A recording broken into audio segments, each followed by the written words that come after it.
On est parti, on est déjà quelques-uns et puis les autres vont nous rejoindre au fur et à mesure.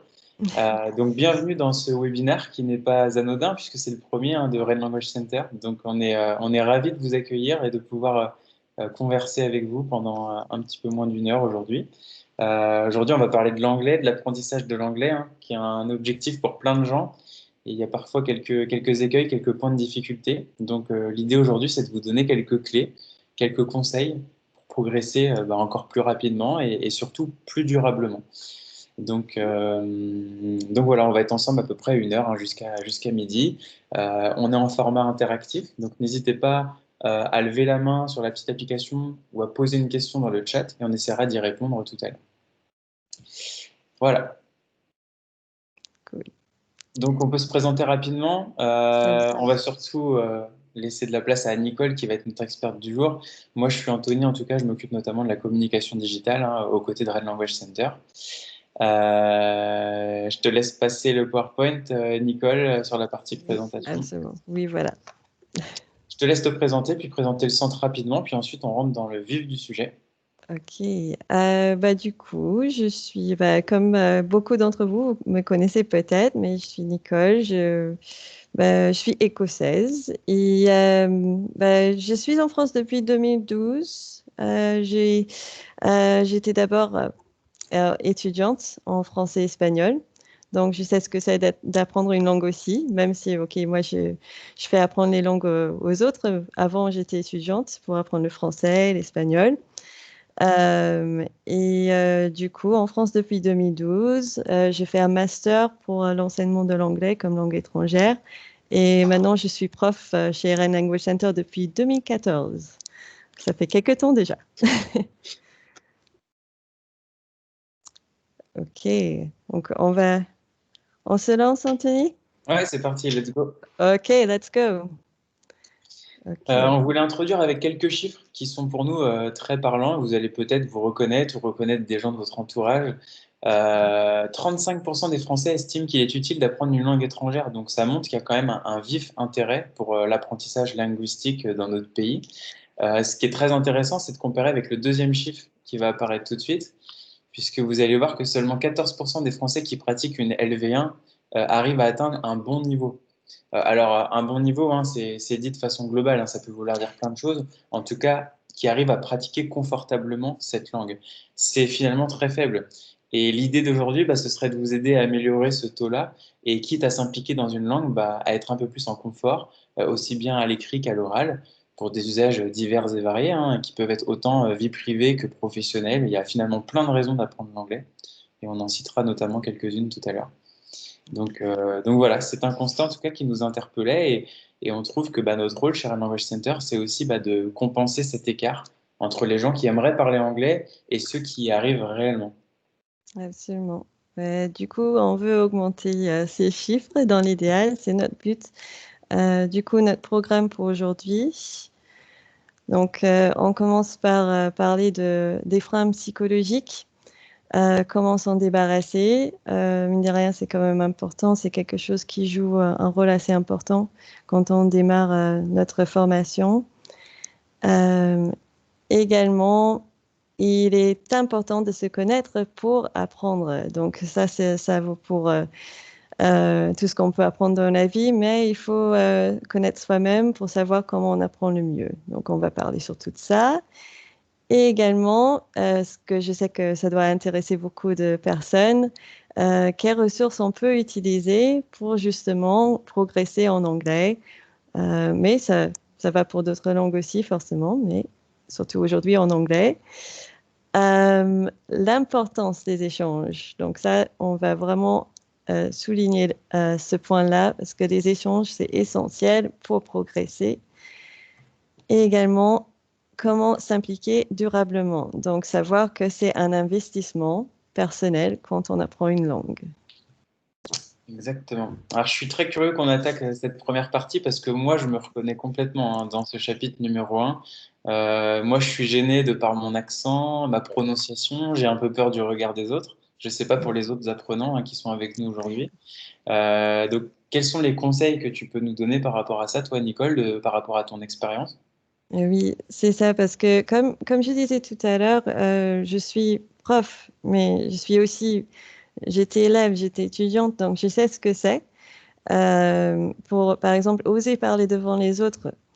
Euh, Moi-même, y compris, mais d'autres personnes, souvent quand on a des étudiants qui arrivent dans notre centre, on a beaucoup de personnes, surtout pour les premiers cours, qui ont un peu peur, qui ont peur de parler devant les autres, de peur du jugement.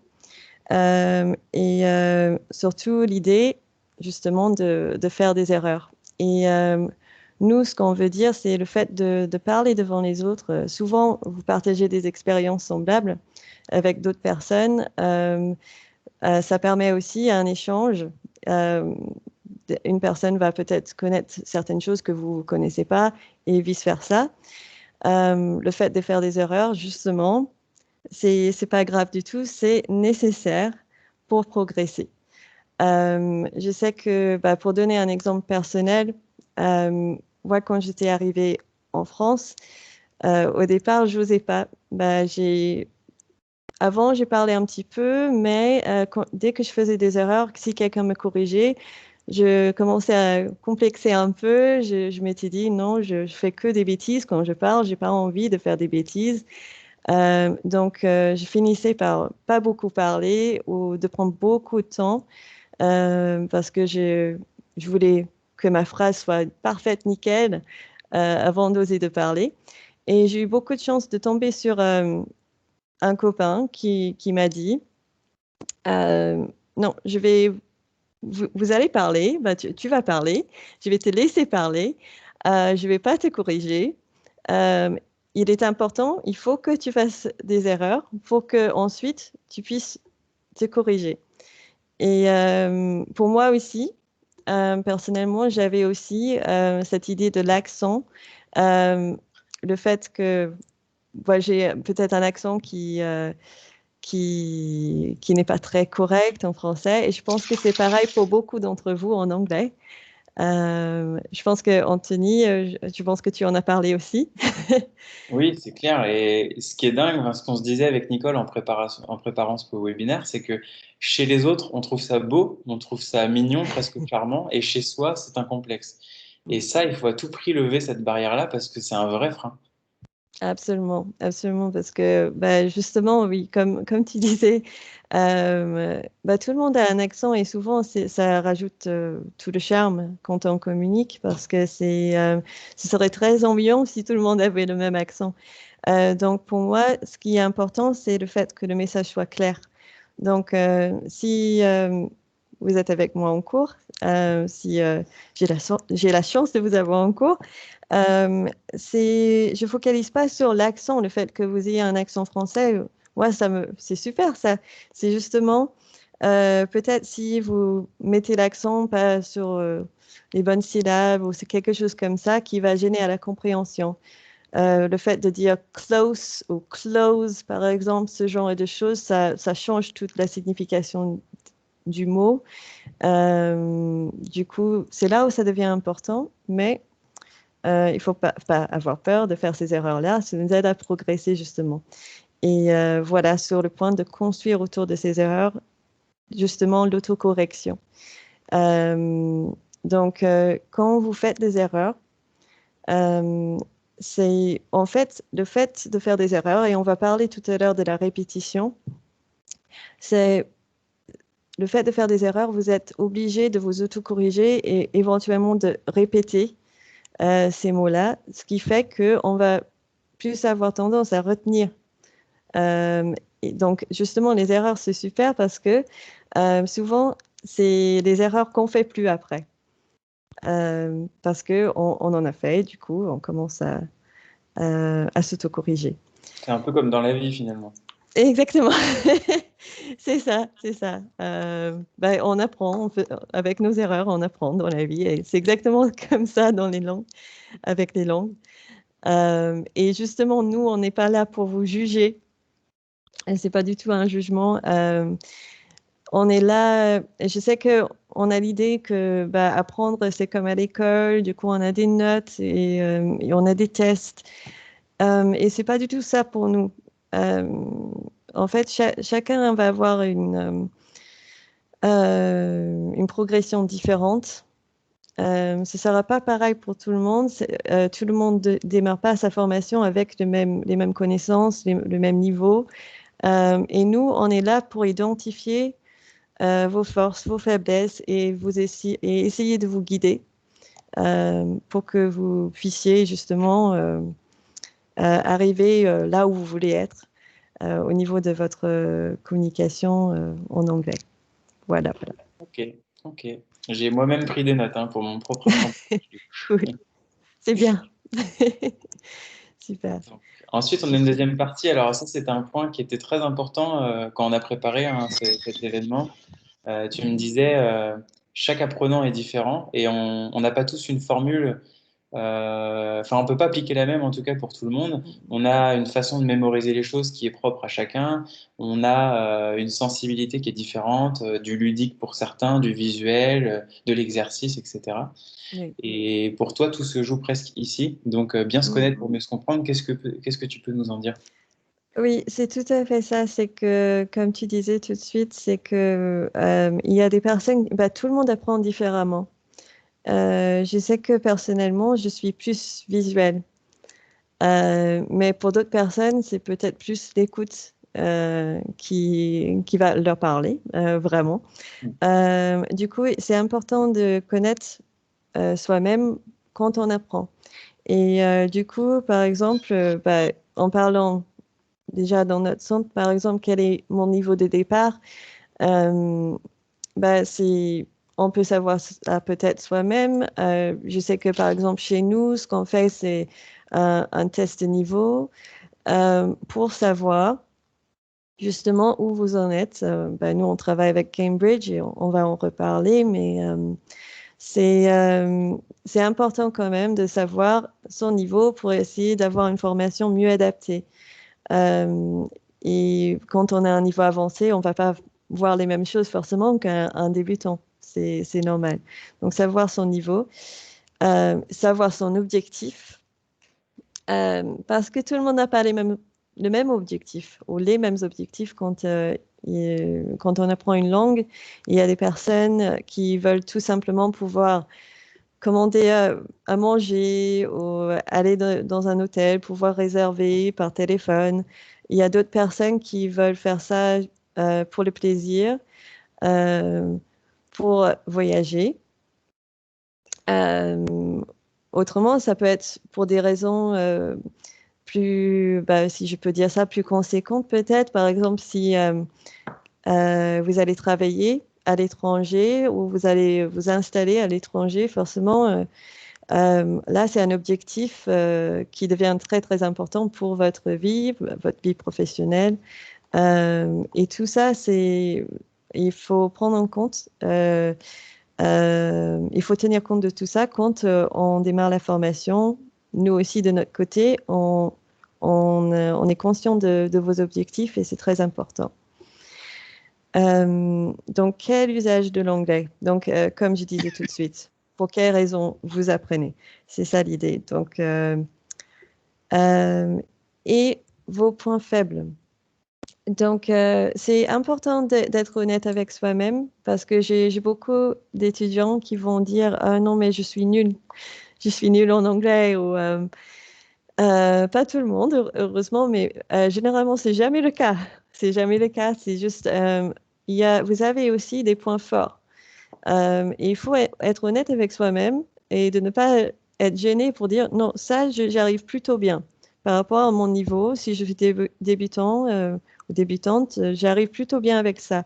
Par contre, ces points-là, c'est très difficile pour moi. Par exemple, peut-être que c'est la prononciation qui est plus difficile. Donc, peut-être il faut que je travaille plus ce point-là, alors que le vocabulaire, c'est plus facile. Ça ne veut pas dire que je travaille plus le vocabulaire, mais c'est pour dire que peut-être il me faut plus de temps pour travailler la prononciation que le vocabulaire, par exemple. Donc, ça nous aide à nous organiser, justement. Euh, donc, quelles sont mes disponibilités? Ça, on va en reparler aussi, mais euh, il faut savoir s'organiser quand on apprend une langue. Et je sais que ça fait beaucoup. On a déjà souvent des vies très chargées par rapport au travail, ou par rapport à la recherche du travail, ou bien par rapport à la vie familiale, sociale, etc. Mais quand on apprend une langue, c'est un investissement dans le temps. Il faut essayer de s'organiser, savoir quand on est disponible et prendre le temps pour la formation, justement, ou pour apprendre. Euh, et comme on disait tout à l'heure, donc moi, je suis plutôt visuelle. Ouais, j'aime bien tout ce qui est dessin, etc. Donc, euh, pour moi, ça me parle beaucoup plus. Et pour vous, pour certains d'entre vous, peut-être, qui ont travaillé avec moi en cours, vous pouvez voir peut-être que j'aime bien travailler avec des couleurs et des choses comme ça parce que pour moi, c'est comme ça que j'apprends. Et du coup, c'est comme ça que je fais apprendre aux autres. Mais pour vous aussi, ça peut être un peu différent. Peut-être que vous avez besoin d'écouter des chansons, peut-être, et le fait d'écouter des chansons, peut-être que vous êtes plutôt musical et vous arrivez à capter les sons plus facilement comme ça. Donc, savoir comment on apprend, c'est important. Oui, ça c'est important aussi. Le fait, parfois, on est timide de base.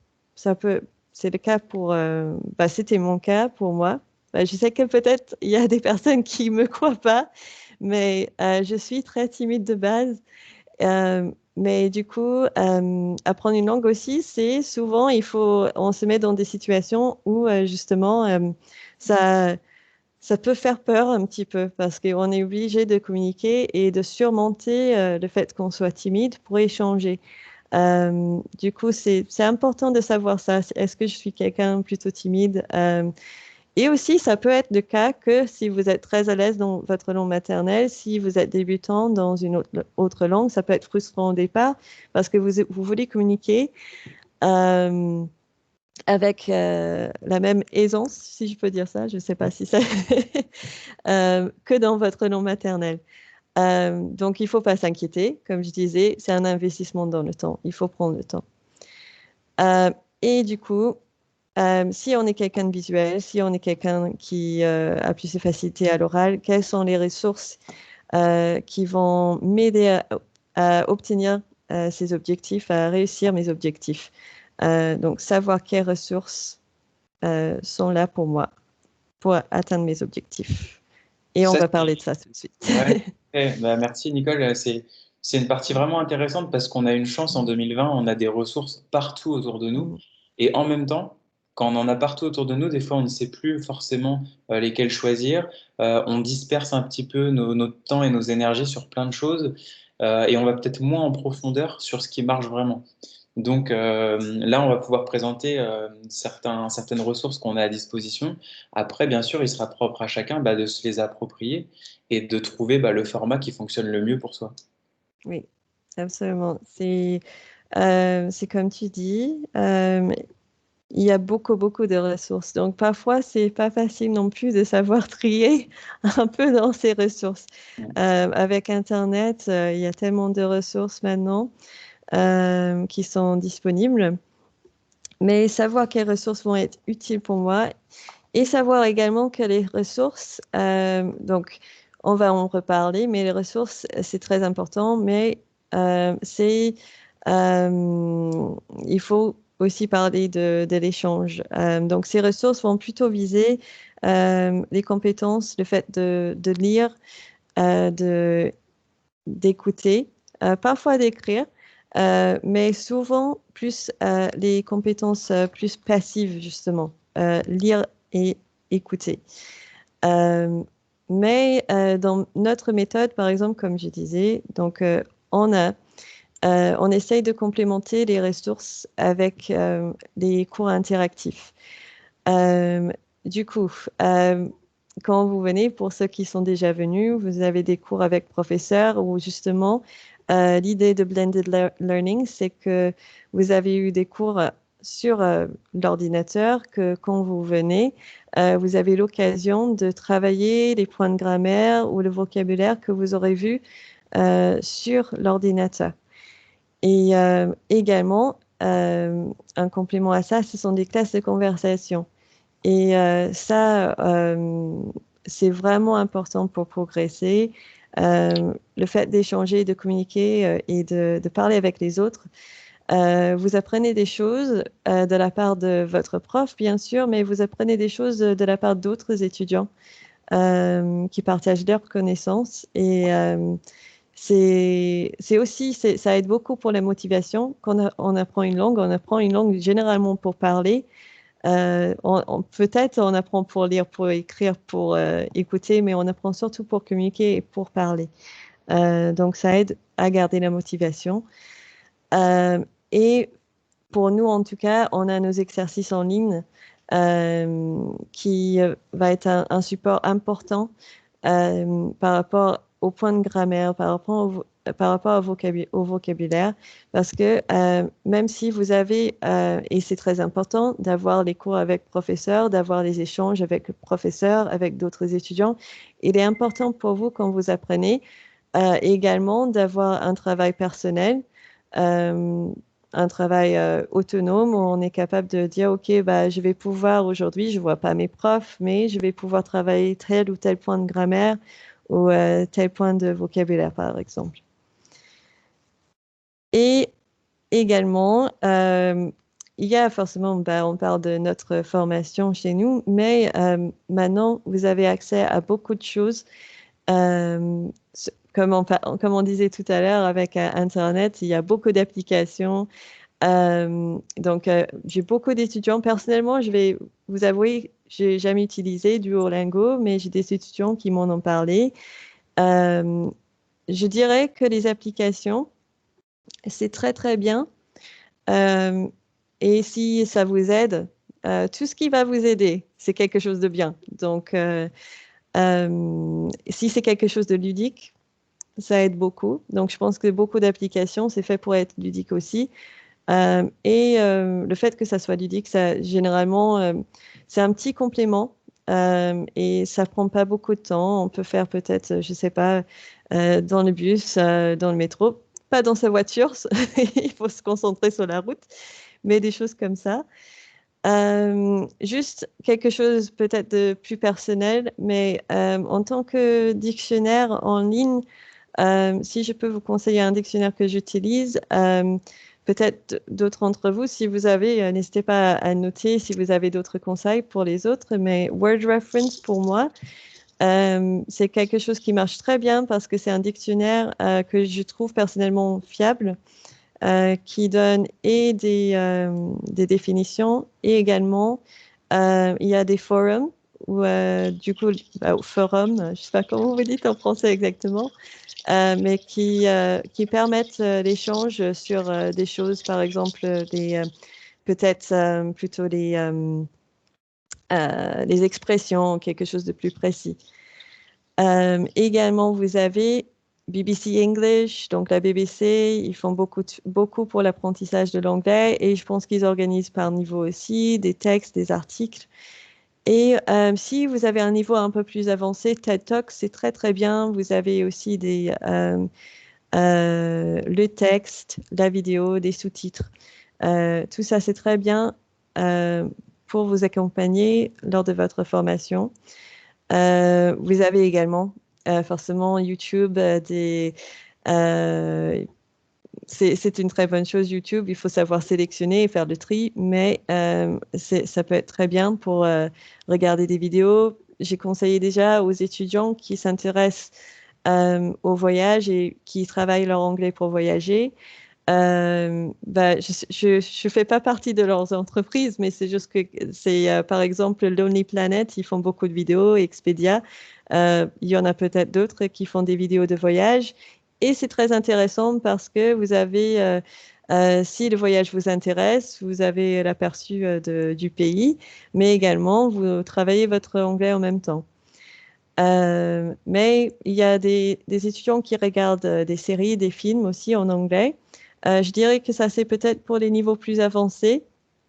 Par contre, si vous avez un niveau peut-être plus intermédiaire, et ça vaut également pour tout ce qui est livres, BD, etc., le mieux, c'est de commencer plus facile. Donc, même si vous n'avez pas comme nous dans notre système Cambridge où on a des niveaux très bien définis, ou même BBC English où les niveaux sont définis, vous pouvez quand même vous-même trier un petit peu et savoir ce qui est plus adapté à votre niveau. Donc, par exemple, moi, quand j'ai commencé à apprendre le français, ce que je faisais, je lisais pas des livres comme, je sais pas, Émile Zola au départ. Je préférais commencer par les BD, les choses avec peu de texte, pour justement pour construire au fur et à mesure mon vocabulaire. Et sinon, j'ai commencé après avec des livres et des séries que je connaissais déjà bien dans ma propre langue. Donc, ce que je faisais, quand je lisais ou quand je regardais, j'avais pas besoin de me concentrer sur l'histoire même parce que je connaissais l'histoire. Donc, j'étais capable à ce moment-là de me concentrer uniquement sur le langage.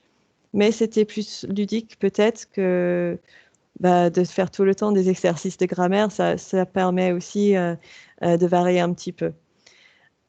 Et au fur et à mesure, forcément, quand vous arrivez à un niveau plus avancé, vous pouvez commencer à regarder justement des articles ou des séries que vous connaissez peut-être pas, que vous n'avez pas encore vues, et les regarder en anglais dès le départ. Pourquoi pas, absolument.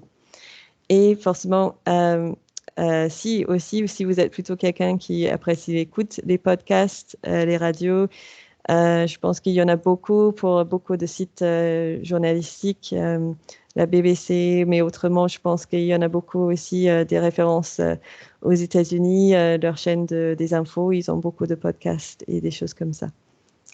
Donc, voilà. Je profite, je rebondis sur ce que tu viens de dire, Nicole. Oui, Je voulais faire un partage d'expérience très rapide sur Duolingo puisque je l'ai terminé il y a quelques semaines. oui. Ça faisait 2 ans que j'avais l'application d'installer. Je faisais des petits exercices, pas tous les jours malheureusement, mais presque. Et je l'ai terminé et honnêtement, j'ai pas la sensation du tout d'avoir passé un cap. J'ai Mm. apprécié l'application parce qu'elle est très agréable, elle est très ludique. Mhm. J'ai pu reconsolider du vocabulaire que j'avais pas stimulé depuis plusieurs années, peut-être depuis les études, l'école, etc. En revanche, je n'ai pas passé un cap, notamment dans mon aisance orale, ma spontanéité, la capacité à avoir du vocabulaire dans un contexte précis, personnalisé. Et je sais que pour moi, le prochain cap, si je veux en franchir un, ce sera avec un professeur avec qui je vais vraiment aller pouvoir aller dans le détail. Non, mais vraiment, euh, un retour vraiment en toute transparence. Oui.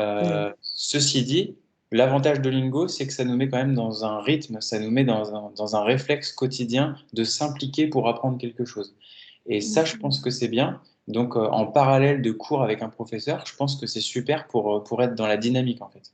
Exactement, c'est ça. C'est que bah, c'est très bien ce que tu dis, je pense, parce que je pense qu'il y a des personnes qui pensent qu'il y a justement des applications magiques qui va faire en sorte que, ah oui, je vais être bilingue dans quelques semaines juste à utiliser une application.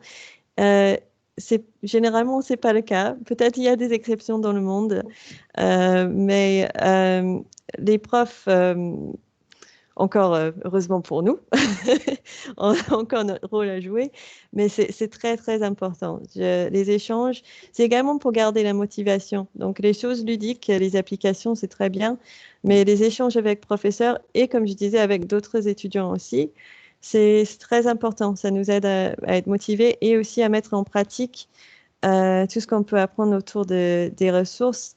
Donc, comme on arrive là-dessus, l'importance des échanges.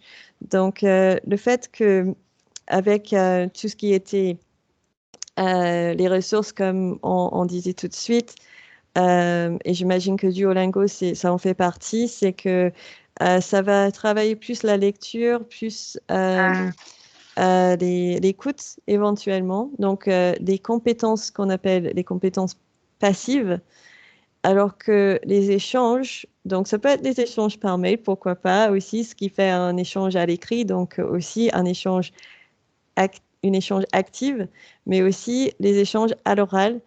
Euh, et généralement, comme je disais tout de suite, la plupart d'entre vous, je pense que vous êtes là pour parler. Et du coup, pour ça, il s'agit des compétences actives et il faut pouvoir échanger pour les mettre en pratique. Euh, du coup, oui, comme on disait, donc euh, comment vous avez des ressources et tout ça, donc c'est très très bien pour construire, pour avoir du vocabulaire, pour avoir justement les points de grammaire.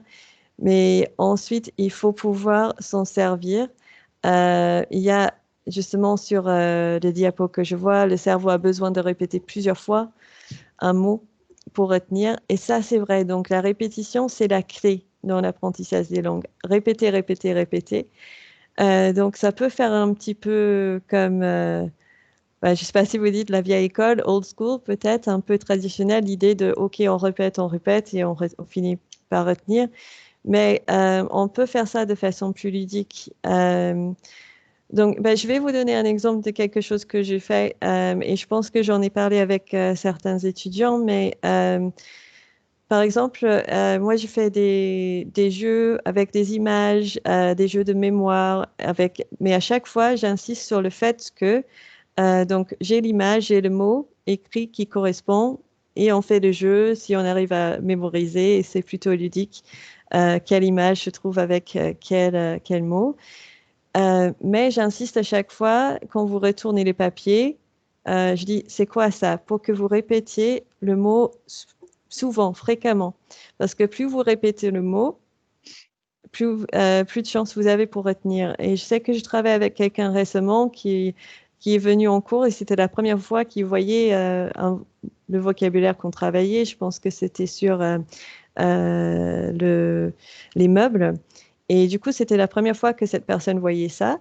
Mais le fait d'avoir fait ce jeu-là, de répéter, et ensuite justement de l'intégrer dans des phrases pour raconter ce qu'il retrouvait chez lui, les objets, ça permettait justement, à la fin du cours, il avait bien plus de vocabulaire.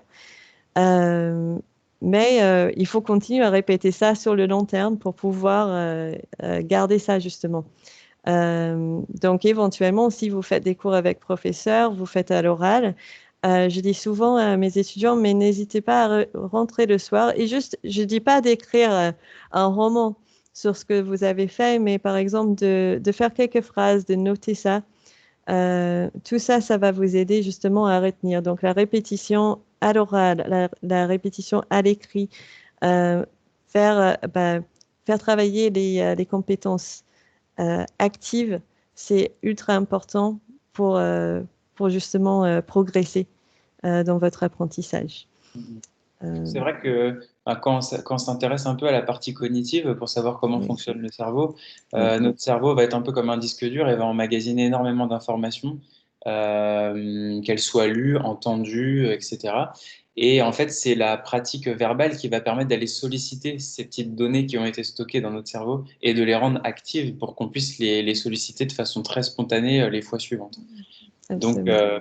la lecture, les applis, les vidéos, ça permet d'emmagasiner un maximum d'informations et de données. Et la pratique, ensuite, va permettre vraiment d'aller les solliciter et d'avoir un usage naturel de toutes ces données-là. Absolument. Et on parle souvent des personnes j'ai des personnes qui arrivent ou qui veulent aller peut-être travailler leur langue dans un pays étranger. Et c'est vraiment super. Moi-même, c'est ce que j'ai fait. Je suis venue en France, donc avant de m'installer en 2012, j'étais ici pendant un an en tant qu'assistante de langue, mais pour pouvoir améliorer mes connaissances en français. Et ça vaut pour l'anglais aussi, c'est que c'est très bien l'immersion, mais tout le monde n'a pas cette possibilité forcément. Et même en étant dans le pays, je sais que je connaissais des personnes qui avaient fait la même chose que moi, mais qui avaient passé tout leur temps avec d'autres anglophones. Du coup, finalement, ils n'avaient pas appris autant le français, ou ils n'avaient pas beaucoup progressé peut-être. Je pense que je dis pas que moi j'ai super bien progressé, mais j'ai eu de la chance quand même. Et j'ai essayé d'échanger avec des personnes, des francophones plutôt pour m'améliorer.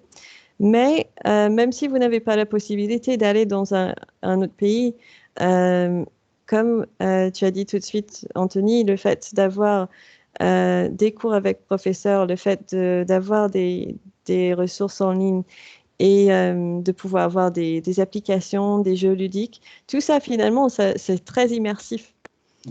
Les classes de conversation.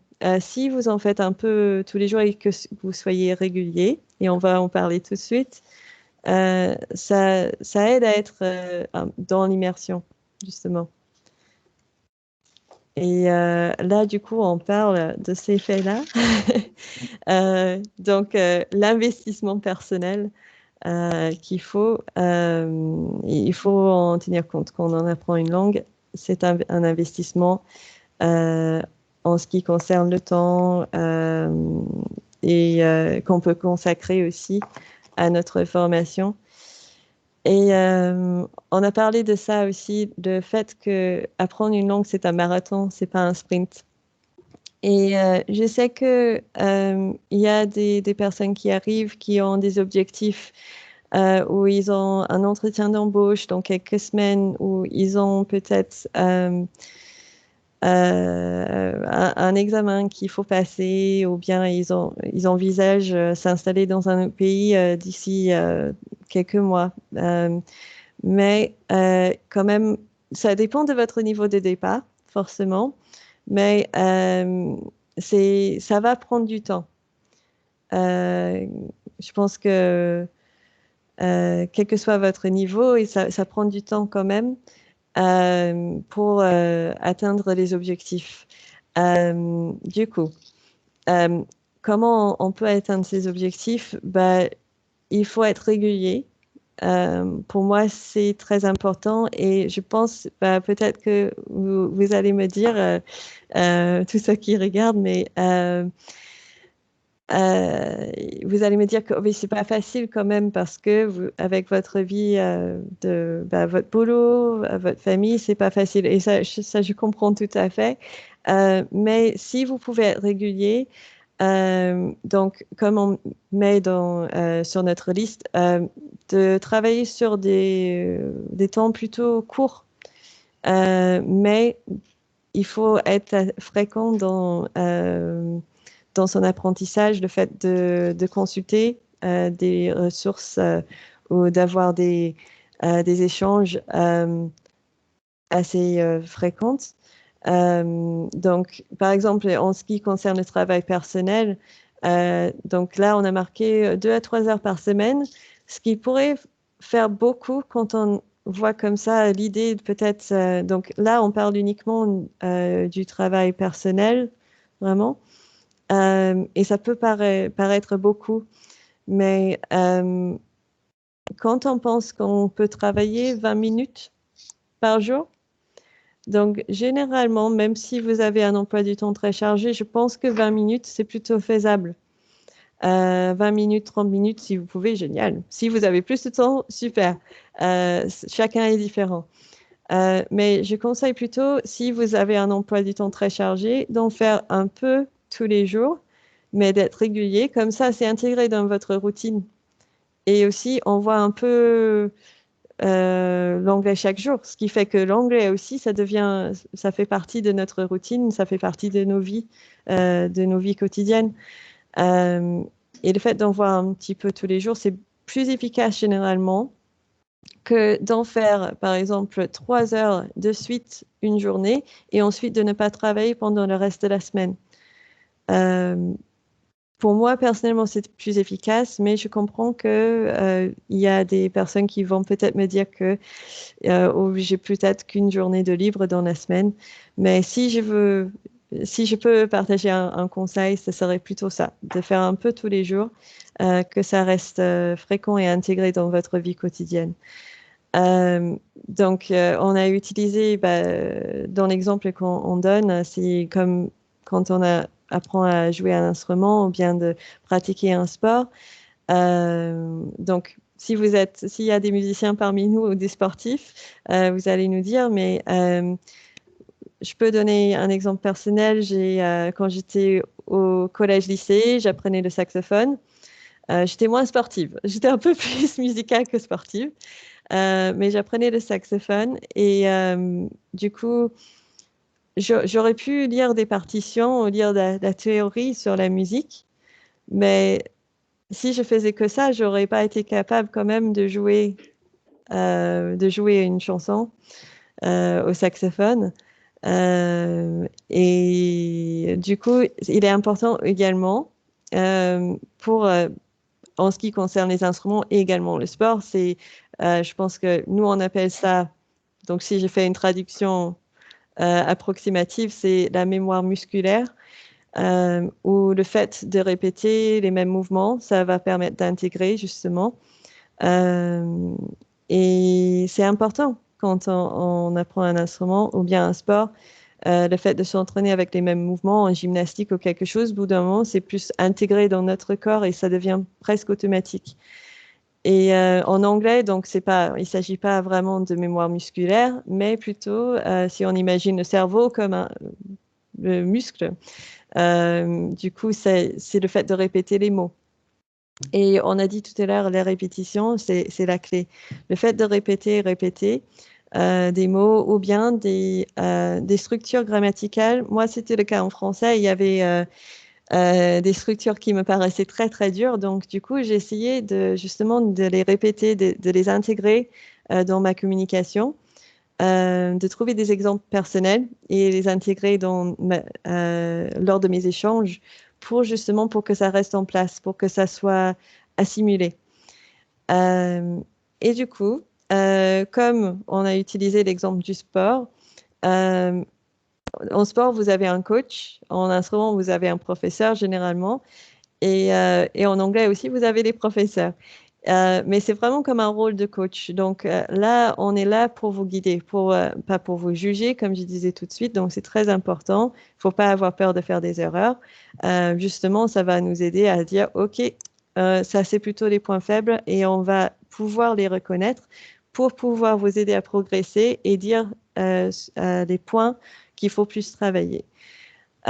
Et comme je dis, quand on dit ce genre de choses, ce ne sont pas des critiques du tout, c'est juste parce qu'on sait qu'en travaillant ça, ça va vous aider à progresser plus rapidement. Et quand même, comme on est là en tant que coach, on est là pour vous aider. Par contre, c'est vous qui allez courir le marathon. Du coup, il faut rester autonome dans son apprentissage et comme ça, comme je disais tout de suite, savoir que c'est un investissement dans le temps et de prendre le temps pour consulter les ressources et pour programmer des échanges pour pouvoir progresser. Voilà. Super intéressant. On se fait un petit récap de tout ça et puis ensuite on passe aux questions-réponses. On a eu une question d'ailleurs sur le chat que je vais te poser juste après. Donc, en résumé, si je fais travailler ma mémoire, ah bah non, ça s'affiche. Non, j'ai pas l'occasion de faire travailler ma mémoire. Oh, pardon. C'est pas grave, faire, ça m'arrange. Oh, bah, je peux faire pour la suite si, si tu veux. Se débarrasser des freins psychologiques, tout d'abord. Donc, partie vraiment importante parce qu'on se met tous un tas de blocages. Donc, ça, c'est une évidence. Ensuite, bien se connaître pour pouvoir avoir un apprentissage plus adapté. S'entourer de ressources les plus variées et complémentaires possibles bah voilà, pour profiter de la période dans laquelle on est, qui a plein de... Voilà, tout n'est pas parfait à l'ère de 2020, mais on a quand même cet avantage d'avoir des ressources en plus de plus en plus gratuites à disposition, qui ne font pas forcément des miracles. J'ai partagé mon point de vue sur Duolingo tout à l'heure, mais qui permettent quand même des alliés dans notre quotidien pour avoir une dynamique dans notre apprentissage. Ensuite, la partie 4, je veux bien une petite aide. L'importance des échanges, oui, tout à fait. Bah, d'ailleurs, la partie 4 est une suite logique de la partie 3. On a certes des ressources autour de soi et le digital nous y aide de plus en plus. Malgré tout, la pratique active de notre vocabulaire, de la syntaxe en anglais, bah, va être très importante pour qu'on devienne autonome en fait dans cette langue.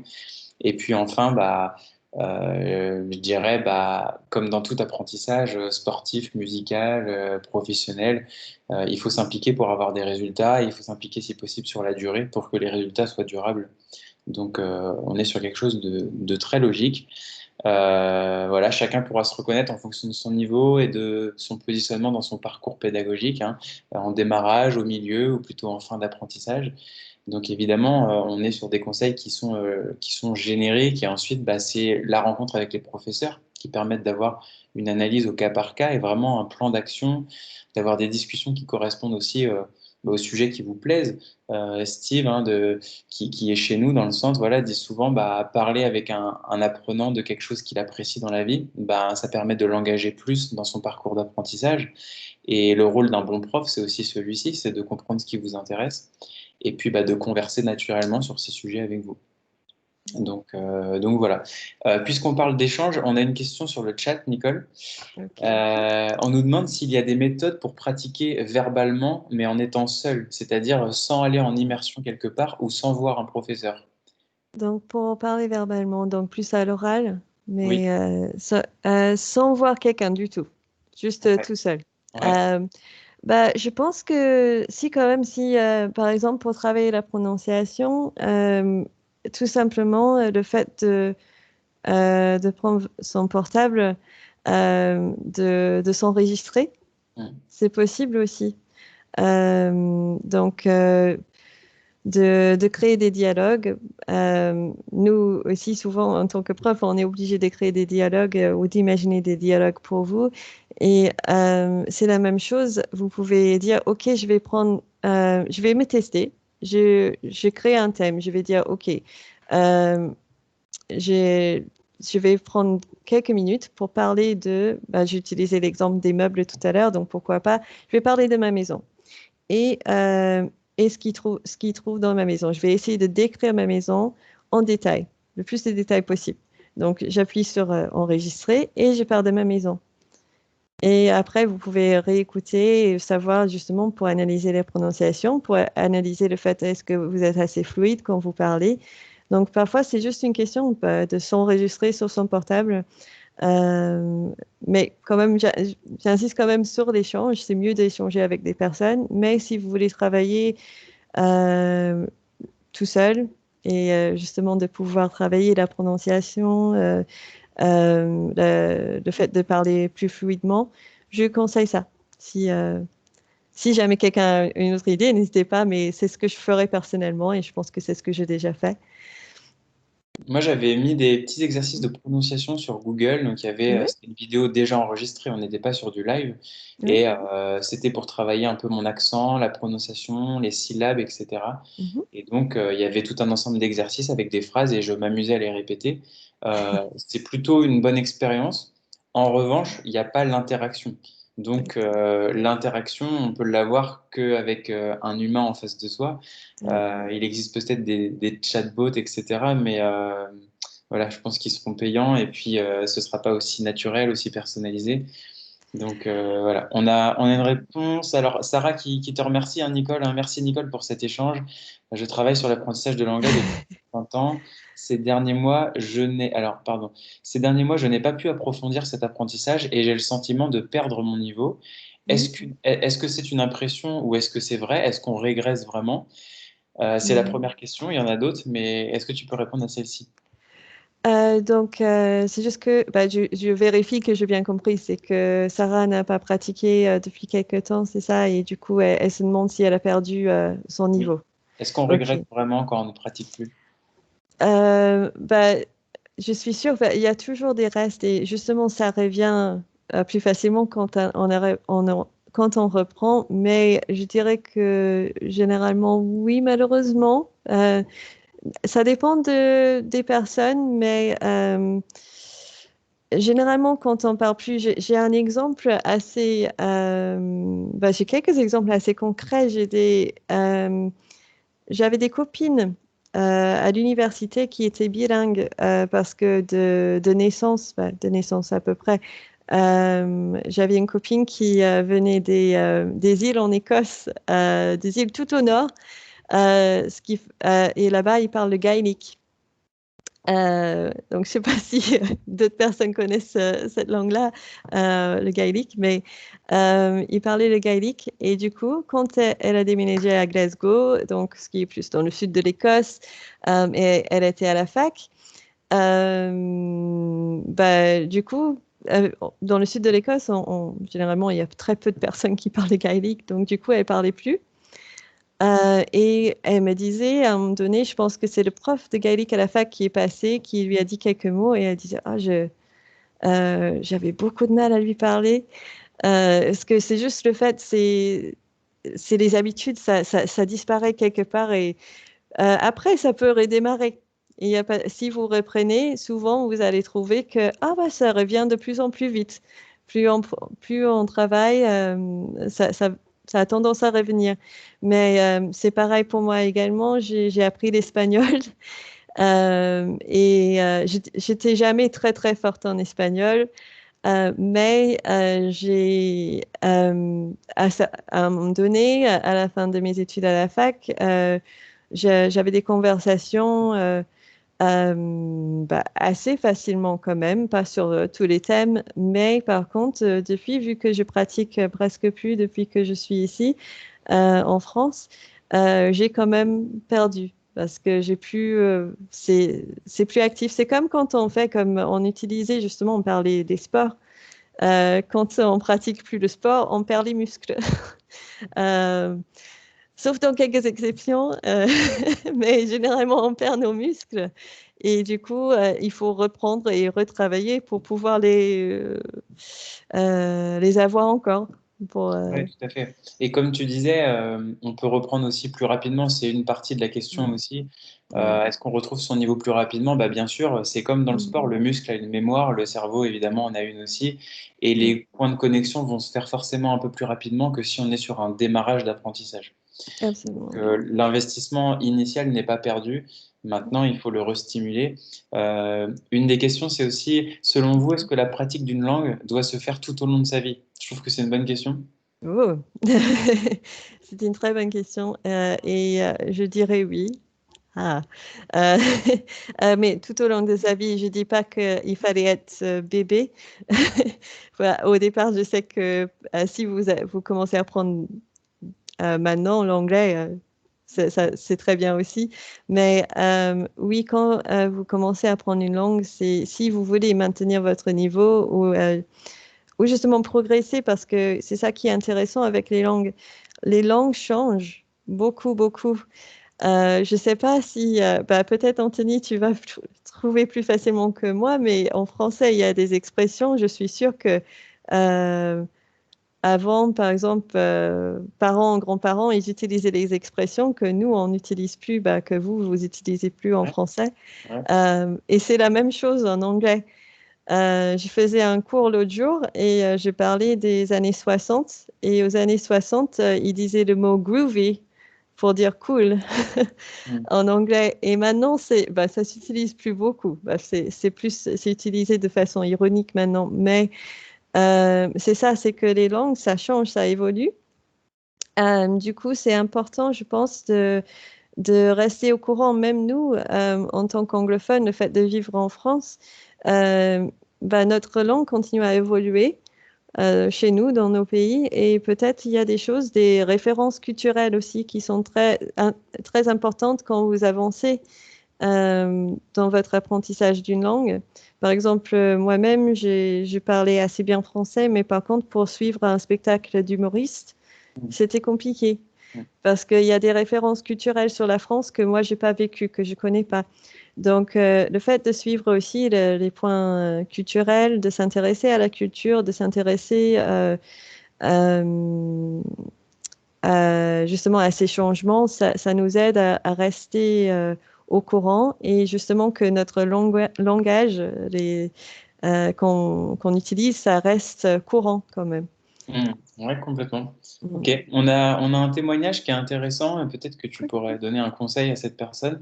La Mm. personne nous dit, j'ai commencé en décembre dernier et j'ai été très régulière pendant 3 mois. Oui. Et puis le confinement est passé et depuis, voilà, ça s'est arrêté brutalement et j'ai beaucoup de mal à retrouver mon élan du début. Comment on pourrait Mm. aider cette personne à remettre le pied à l'étrier, comme on dit en français? Je peux comprendre parce que je pense que on a vécu une année très particulière, je pense sans précédent peut-être. Et du coup, ça perturbe. Moi-même, c'est un peu pareil avec le sport. Pourtant, moi, c'était plus au contraire. En confinement, j'étais très bien, motivée. Et du coup, depuis, c'est plus compliqué. Je ne retrouve pas le rythme que j'avais. Mais ce qu'on peut faire pour aider, bah, déjà, je pense que pour la personne, n'hésitez pas à venir nous voir justement pour que justement on puisse parler de comment on peut s'organiser.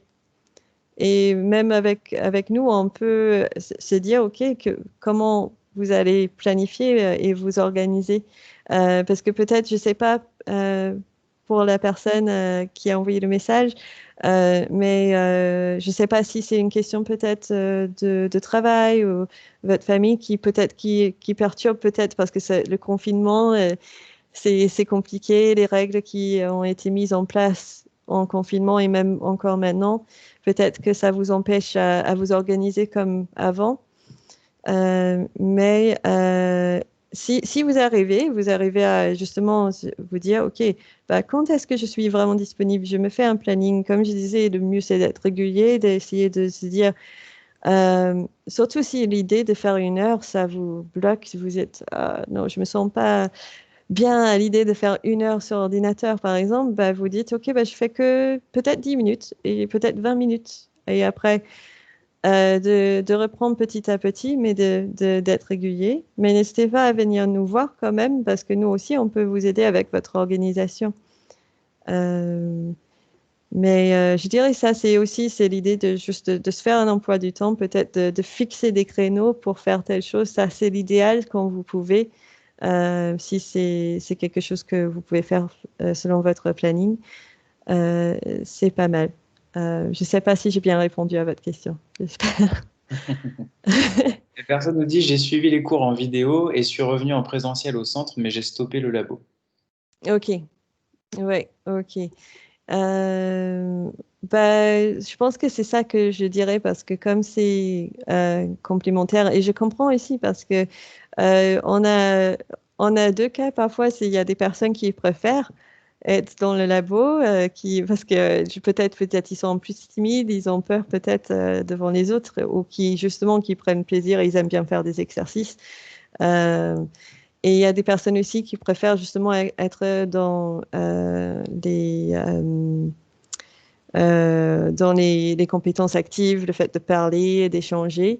Et justement, je comprends parce que pour moi, en tout cas, c'est la même chose. Moi, j'aime bien échanger. J'ai besoin de ça quand quand je pratique une langue, j'adore l'échange. Mais quand même, Labo, c'est bien de l'avoir comme support et comme pour pouvoir travailler les points de grammaire. Donc, ce que je dirais éventuellement, c'est si alors, je ne sais pas si c'est plutôt des classes de conversation, mais peut-être des workshops. Par exemple, si vous travaillez un point en workshop, un point de grammaire, après, vous pouvez vous dire, donc soit sur place, parce qu'on a notre labo sur place ou bien chez vous. Peut-être sur place, ce serait plus simple justement pour essayer de rester dans l'ambiance. C'est peut-être ça aussi. Le fait de rester sur place, peut-être ça vous aiderait à rester dans l'ambiance du centre. Et ça aide à cadrer un petit peu pour se dire, OK, oui, je suis dans une ambiance anglaise. Et vous pouvez vous dire, OK, bah, je fais que 20 minutes juste après mon cours ou juste avant de venir en cours peut-être. Mais que 20 minutes. Et ensuite, si vous avez envie de passer plus de temps, bien sûr, vous pouvez, mais je pense que le fait de fixer des objectifs sur l'ordinateur, des objectifs peut-être plus courts au départ, ça aide justement parce que 20 minutes, finalement, ça passe très vite. Et le fait de le faire un petit peu tous les jours, bah, justement, ça va vous aider. Finalement, vous allez accumuler euh, les heures au bout d'un moment. Ça va assez vite après. J'espère Ouais, que ça a aidé. si, si, non, mais le fait de venir au centre, ça permet d'être dans un environnement qui est propice à ça, avec peu de risque d'être perturbé ou d'être dérangé par quelque chose d'extérieur. De la même façon, bah, moi, forcément, je pourrais vous conseiller aussi de regarder, si vous y pensez, le blog qui est présent sur notre site internet. Il y a des articles qui sortent régulièrement, qui vous donnent des idées de podcasts, de vidéos, de séries Netflix à regarder pour progresser en anglais ou en espagnol. Donc, on essaie de vous donner des ressources, justement. On essaie d'en mettre sur les réseaux sociaux aussi, de vous partager des conseils, des bonnes pratiques, des astuces. Ce webinaire, il sert aussi à ça, à vous donner quelques clés supplémentaires. Et puis voilà. Et puis j'ai presque envie de conclure en disant que il faut qu'il y ait une notion de plaisir à travers l'apprentissage, comme dans tout apprentissage, comme dans tout challenge. Quelqu'un qui fait un régime, s'il améliore son alimentation et qui prend pas plaisir à le faire, on sait tous que ça tiendra quelques jours et puis que ça s'arrêtera. Quelqu'un qui s'investit dans la course à pied ou dans l'apprentissage du piano, s'il ne prend pas plaisir dans ses premières séances, l'effort va être beaucoup trop complexe et il va pas être maintenu sur la durée. Donc, trouvez ce qui vous plaît, donnez-vous des objectifs qui sont challengeants, mais atteignables malgré tout dans le temps. Et puis, entourez-vous de gens qui sont passionnés. Je pense que Rain Language Center, c'est des profs qui sont juste passionnés, qui viennent même pas travailler, ils viennent juste parler leur langue, en fait. Donc, ça, c'est quelque chose quand même qui nous caractérise et je pense que c'est important de le souligner. Et enfin, moi, je voudrais remercier Nicole parce que je sais pas vous, mais moi, je me verrais pas animer un webinaire en anglais demain. Donc, elle a quand même animé un webinaire dans une langue étrangère pour elle. Donc, c'est un bel exercice. Donc, chapeau. Du coup, si quelqu'un veut faire en anglais la prochaine fois, c'est génial. Non, non, mais merci, c'est très gentil. Et merci pour les questions aussi. Pour vous, tout le monde qui a posé une question, c'était très intéressant. Et c'était des super questions, justement. Et Anthony aussi, qui a énormément aidé pour la préparation du webinaire. Il a beaucoup travaillé, donc merci beaucoup. Et comme tu disais aussi tout de suite, Anthony, je pense que ça, c'est ultra important, le fait que quand vous apprenez une langue, c'est aussi un plaisir. Et il faut justement que ça soit un plaisir. Il ne faut pas venir dire oh non. Donc, comme tu as dit, Anthony, il faut trouver ce qui plaît et justement s'accrocher à ça. Et ça va aider à avancer, justement. Bon. Très bien, on peut conclure là-dessus. Tu peux peut-être montrer le petit tableau que tu avais préparé derrière toi quand même. Oh, ah oui, On l'a pas fait. j'ai fait. Et je disais que j'étais plus visuelle. J'ai essayé de. Je suis en train de déménager, donc j'ai plein de cartons autour. Donc j'ai préféré mettre quelque chose un peu plus coloré. Euh, plutôt que des cartons. C'est mieux quand même. Bon, et quant à moi, je tiens à préciser que ce que vous voyez derrière, ce n'est pas mon salon, c'est un fond d'écran, puisque Teams permet de personnaliser le fond d'écran. Mais je n'ai pas la chance d'avoir ce grand salon derrière moi, malheureusement. Ah ouais, j'ai pensé que c'était à toi. Et non. Ah ouais. Voilà. En tout cas, merci beaucoup pour ce temps passé ensemble. On se retrouvera très prochainement pour un prochain contenu et de prochains événements en présentiel quand ce sera possible, bien sûr. D'ici là, portez-vous bien et puis restez connectés, encore une fois, pour qu'on continue d'avancer ensemble. Merci beaucoup, beaucoup, beaucoup.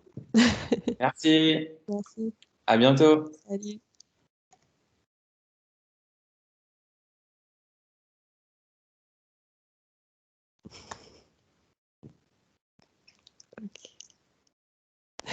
Ok, c'est bon. Alors, je Ouais. regarde les...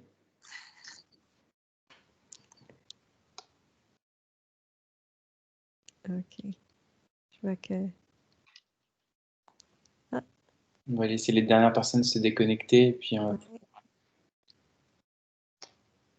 Ah, webinaire, c'était. Ah, j'ai quelque chose. C'était. On a qui est là. Et, ah, je pense que oui, il y a Guy, Valentin, c'est un prof d'anglais, un nouveau prof d'anglais, Valentin. Ok, donc on n'est plus qu'en interne, là, c'est bon. Oui, je pense. Si, moi, je vois moi-même, toi, Anthony, Guy et Valentin. Donc c'est bon. Tu peux couper l'enregistrement, du coup.